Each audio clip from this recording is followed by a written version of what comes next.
Welcome to English Story Hub. Learn English through fun stories. Improve vocabulary, listening, and speaking skills.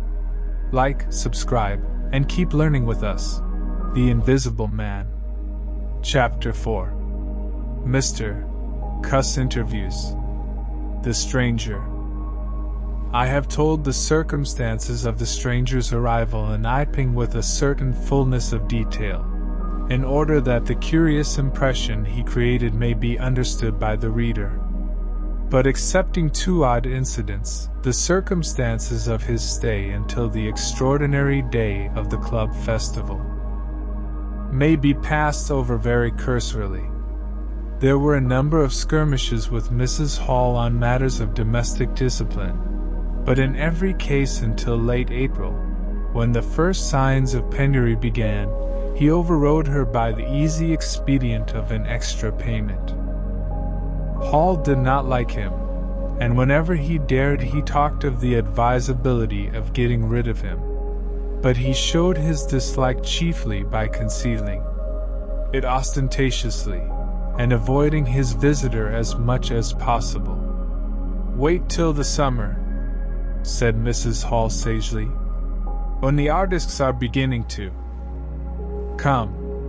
Then we'll see.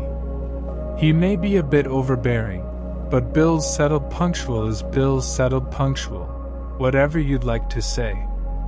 The stranger did not go to church, and indeed made no difference between Sunday and the irreligious days, even in costume. He worked, as Mrs. Hall thought, very faithfully. Some days he would come down early and be continuously busy.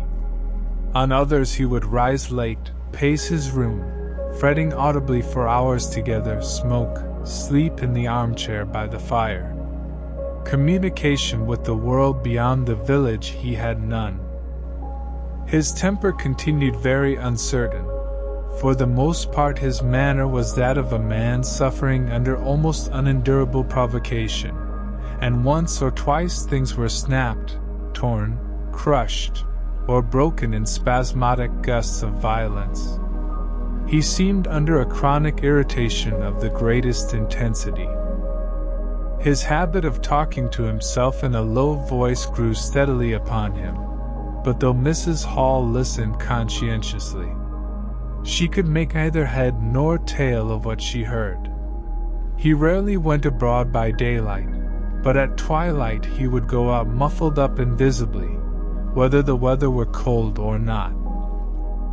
And he chose the loneliest paths and those most overshadowed by trees and banks. His goggling spectacles and ghastly bandaged face under the penthouse of his 19 hat came with a disagreeable suddenness out of the darkness upon one or two home-going laborers, and Teddy Henfry, tumbling out of the scarlet coat, one night, at 9:30, was scared shamefully by the stranger's skull-like head. He was walking hat in hand, lit by the sudden light of the opened-in door. Such children as saw him at nightfall dreamt of bogies, and it seemed doubtful whether he disliked boys more than they disliked him, or the reverse. But there was certainly a vivid enough dislike on either side.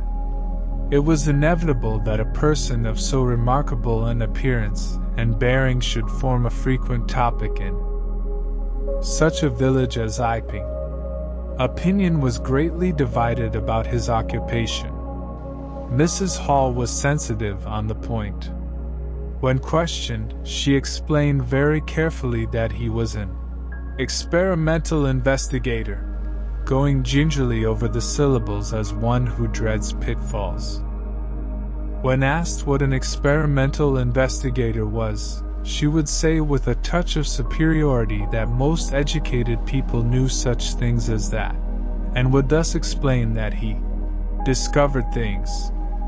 Her visitor had had an accident, she said, which temporarily discolored his face and hands, and being of a sensitive disposition, he was averse to any public notice of the fact. Out of her hearing there was a view largely entertained that he was a criminal trying to escape from justice by wrapping himself up so as to conceal himself altogether from the eye of the police. This idea sprang from the brain of Mr. Teddy Henfry. No crime of any magnitude dating from the middle or end of February was known to have occurred. Elaborated in the imagination of Mr. Gould, the probationary assistant in the national school, this theory took the form that the stranger was an anarchist in disguise, preparing explosives, and he resolved to undertake such detective operations as his time permitted. These consisted for the most part in looking very hard at the stranger whenever they met, or in asking people who had never seen the stranger leading questions about him. But he detected nothing. Another school of opinion followed Mr. Fearenside, and either accepted the piebald view or some modification of it, as, for instance, Silas Durgan, who was heard to assert that, if he chooses to show himself at fairs he'd make his fortune in no time. And being a bit of a theologian, compared the stranger 20 to the man with the one talent. Yet another view explained the entire matter by regarding the stranger as a harmless lunatic that had the advantage of accounting for everything straight away. Between these main groups there were waverers and compromisers. Sussex folk have few superstitions, and it was only after the events of early April that the thought of the supernatural was first whispered in the village. Even then it was only credited among the women folk. But whatever they thought of him, people in Iping, on the whole, agreed in disliking him. His irritability, though it might have been comprehensible to an urban brain worker, was an amazing thing to these quiet Sussex villagers. The frantic gesticulations they surprised now and then, the headlong pace after nightfall that swept him upon them round quiet corners, the inhuman bludgeoning of all tentative advances of curiosity, the taste for twilight that led to the closing of doors, the pulling down of blinds, the extinction of candles and lamps. Who could agree with such goings-on? They drew aside as he passed down the village, and when he had gone by, young humorists would up with coat collars and down with hat brims, and go pacing nervously after him in imitation of his occult bearing. There was a song popular at that time called "The Bogey Man." Miss Stachel sang it at the schoolroom concert, in aid of the church lamps, and thereafter whenever one or two of the villagers were gathered together, and the stranger appeared, a bar or so of this tune, more or less sharp or flat, was whistled in the midst of them. Also belated little children would call, "Bogey Man!"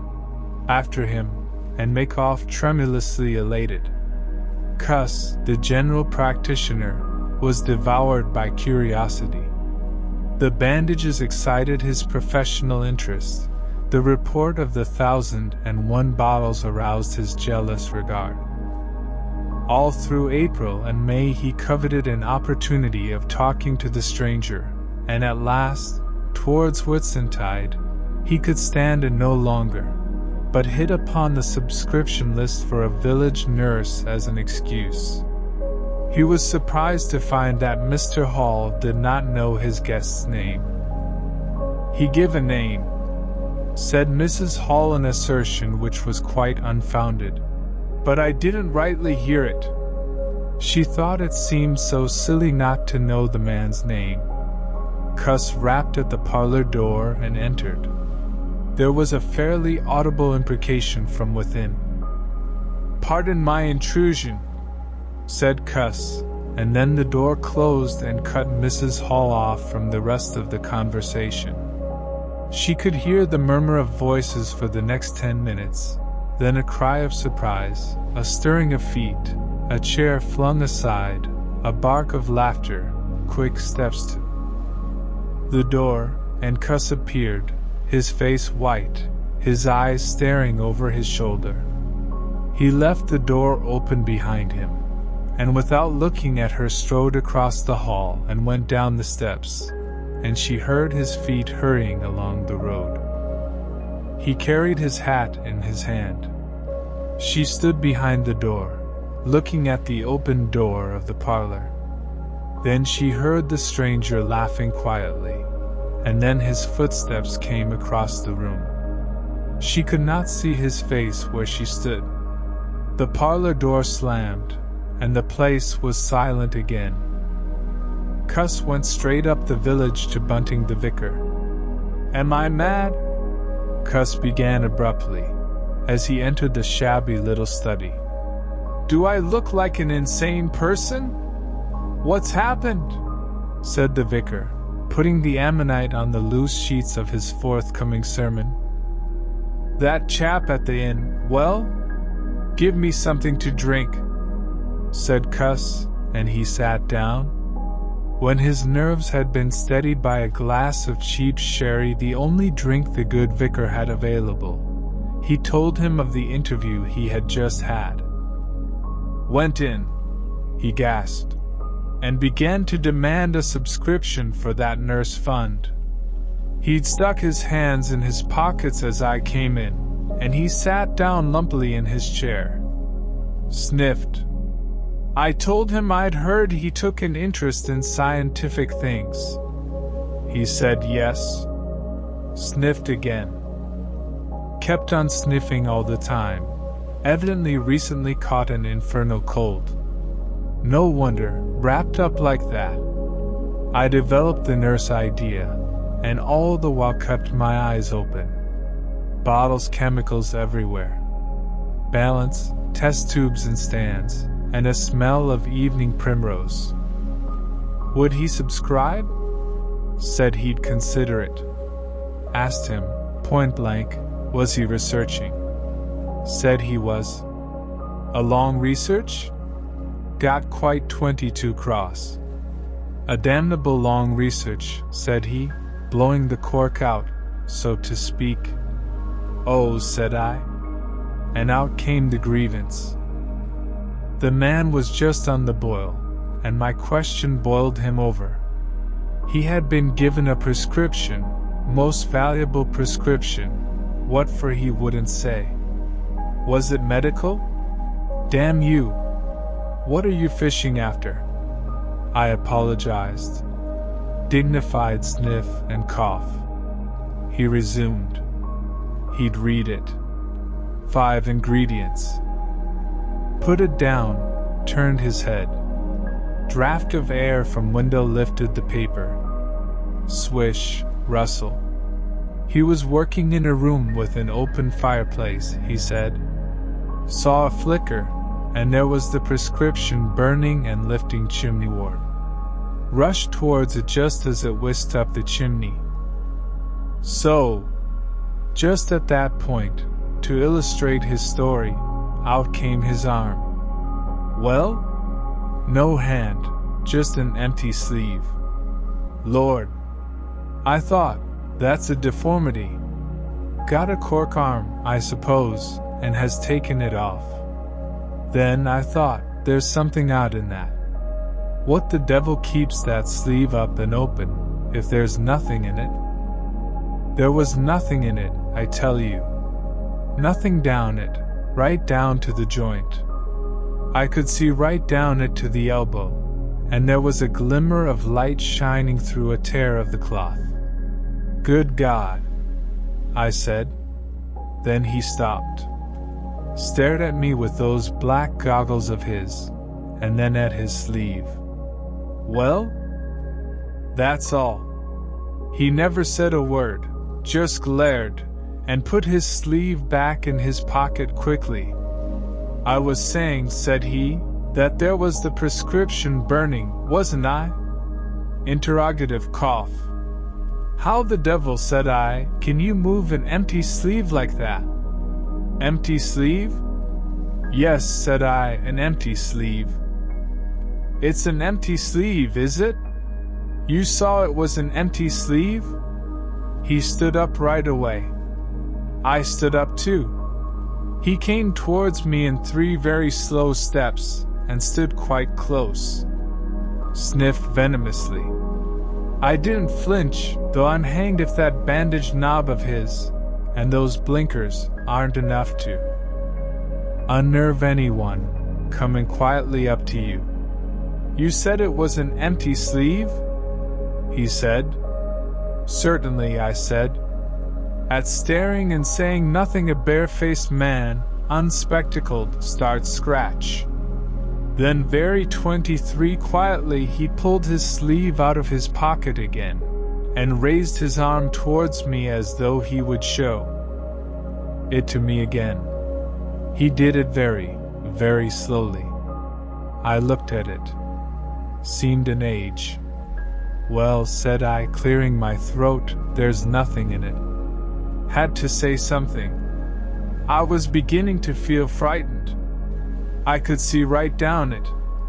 He extended it straight towards me, slowly, slowly, just like that, until the cuff was 6 inches from my face. Queer thing to see an empty sleeve come at you like that. And then, well, something, exactly like a finger and thumb it felt, nipped my nose.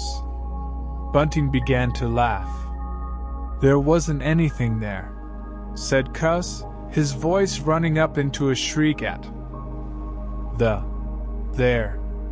It's all very well for you to laugh, but I tell you I was so startled, I hit his cuff hard, and turned around, and cut out of the room. I left him. Cuss stopped. There was no mistaking the sincerity of his panic.